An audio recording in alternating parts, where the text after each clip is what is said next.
Nggak usah langsung ke Pulau Jawa, dari Aceh ke Medan sudah berbeda kebudayaannya, pengaruh keyakinannya, karakteristiknya. Kita ke Padang, berbeda lagi. Ke Riau, yang Melayunya kental, yang berbeda.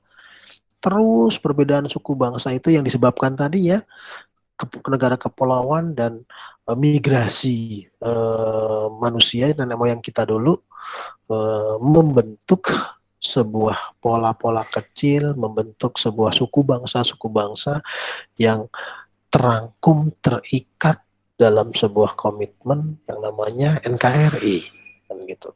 Sebelum itu ya kita coba lihat dulu bahwa sejarah adalah, ini menurut Tullius Cicero, sejarah adalah tanda zaman, cahaya kebenaran, kehidupan ikatan, guru kehidupan, dan utusan masa lalu. Sehingga kalau kita melihat sejarah Indonesia, kenapa memiliki corak yang berbeda-beda, kita dengan saudara kita yang di Manado berbeda, kita dengan saudara kita yang di daerah Kepulauan Timur berbeda, itu disebabkan tadi yang saya sampaikan. Kondisi kita, letak geografis kita yang berada di titik persilangan antara benua Asia Afrika dan Samudra Hindia dan Pasifik. Nah, pada zaman dulu ketika manusia mencoba dan berlomba-lomba untuk mencari kehidupan baru, maka yang pertama sekali adalah bangsa Portugis yang melakukan eksplorasi ke Indonesia. Tepatnya berada di awal kedatangan Portugis itu ada di Kepulauan Sulawesi ya, dimana sehingga kita bisa melihat saudara-saudara kita di daerah Manado sana, dia lebih banyak berkulit putih gitu. Kemudian juga sejarah juga membuktikan atau mengatakan selain Portugis juga VOC atau Belanda dan gitu juga tertarik ke Indonesia dalam rangka mencari rempah-rempah, dalam rangka mencari daratan baru, dan dalam rangka mensejahterakan negaranya. Nah, ini yang terjadi dari VOC ke kerajaan Belanda. Ini kita bicara review sebentar tentang bagaimana sih sejarah secara kebudayaan Indonesia itu dipengaruhi oleh beberapa negara penjajah yang pernah menjajah Indonesia. Seperti ini kondisi ilustrasi kondisi Perang Padri, salah satu bentuk perlawanan rakyat Indonesia terhadap penjajahan sehingga kita bisa terlepas dari derita belenggu penjajahan. Ada perang di Ponegoro. Nah, mulainya perang melawan penjajahan sebetulnya dari dulu bangsa Indonesia sudah memiliki karakteristik yang berbeda-beda dalam mempertahankan kedaulatan wilayahnya, sehingga perang-perang ini terjadi secara sporadis. Di Ponegoro perang, Imam Bonjol dengan perang Padrinya, Cut Nyak Dien dengan perang Acehnya. Kenapa? Kondisi masyarakat kita pada saat itu berupa kerajaan-kerajaan, yang mana kerajaan-kerajaan itu dibangun oleh masyarakat atau suku bangsa tadi, yang dia bermigrasi, dia sampai di Aceh, dia membuat sebuah koloni, kelompok, komunitas, sehingga membuat sebuah sistem pemerintahan sendiri, sistem kebudayaan sendiri. Kembali ke Padang, mereka orang-orang yang bermigrasi ke Padang, nenek moyang orang Padang juga membangun sendiri sistem pemerintahannya. Maka ada perbedaan Aceh dengan Padang. Padang dengan konsep matrilinealismenya, di mana seorang ibu itu menjadi, seorang wanita itu menjadi garis keturunan, kan itu jadi patokan garis keturunan. Itu berbeda dengan Medan, Batak, gitu loh. Di tanah Medan itu justru patrilinear, garis keturunan didasari pada garis keturunan ayah. Nah ini hanya jarak ratusan kilometer sudah berbeda. Ini yang menunjukkan bahwa keberaneka-ragaman suku-suku bangsa kita. Nah, ketika selama 350 tahun kita dijajah oleh Belanda, oleh bangsa-bangsa dari Eropa, dan kita pun pemuda-pemudanya mulai belajar dan mulai memiliki wawasan yang luas, maka perlawanan kita yang tadinya sporadis secara topikal, secara sendiri-sendiri ya, misalkan di Padang dengan perang Padrinya, di Aceh dengan Cut Nyadinnya, mungkin di Jawa Barat dengan Siliwanginya kan gitu.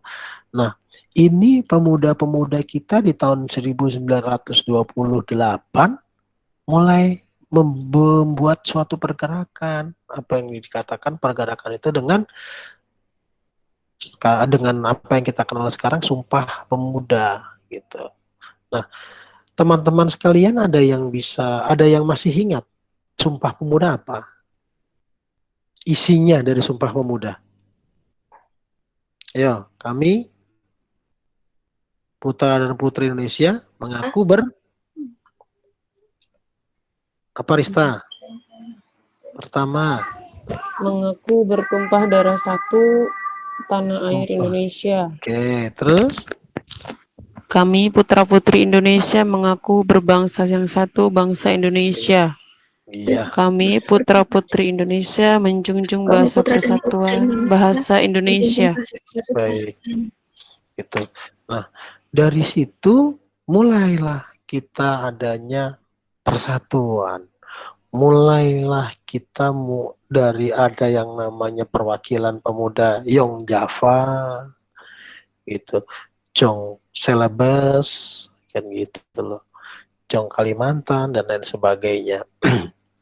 Nah, berawal dari situ kita mulai tumbuh rasa kebangsaan kita, bahwa dari Sabang sampai Merauke itu memiliki visi misi yang sama, adalah memerdekakan Nusantara pada saat itu menjadi Indonesia. Itu yang terjadi. Kemudian nah ini pergerakan nasional itu terjadi. Nah, maka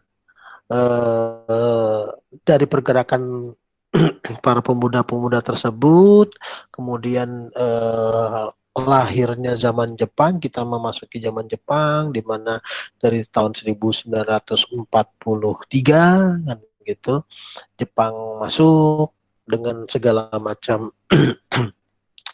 dinamikanya sampai pada upaya kita untuk memerdekakan bangsa Indonesia. Nah ini ketika memerdekakan bangsa Indonesia, kita sudah muncul. Apa sih itu Indonesia? Dan gitu. Kita sudah bisa memahami apa sih tujuan bangsa Indonesia. Tujuan bangsa Indonesia apa? Di dalam Undang-Undang Dasar 1945 ada yang bisa menyebutkan? Yang pertama apa? Melindungi segenap bangsa Indonesia. Kemudian memajukan kesejahteraan umum. Kemudian mencerdaskan kehidupan bangsa dan ikut serta memajukan dan ikut jaga ketertiban dunia. Jadi ada 4 yang kita harus ya menjaga. Apa tadi yang pertama? Menjaga segenap bangsa Indonesia. Artinya kita harus ada rasa aman, memajukan kesejahteraan umum. Bagaimana kita semua rakyat Indonesia merasakan sejahtera? Apakah sudah sejahtera sekarang? Apakah sudah merasakan sejahtera? Gitu.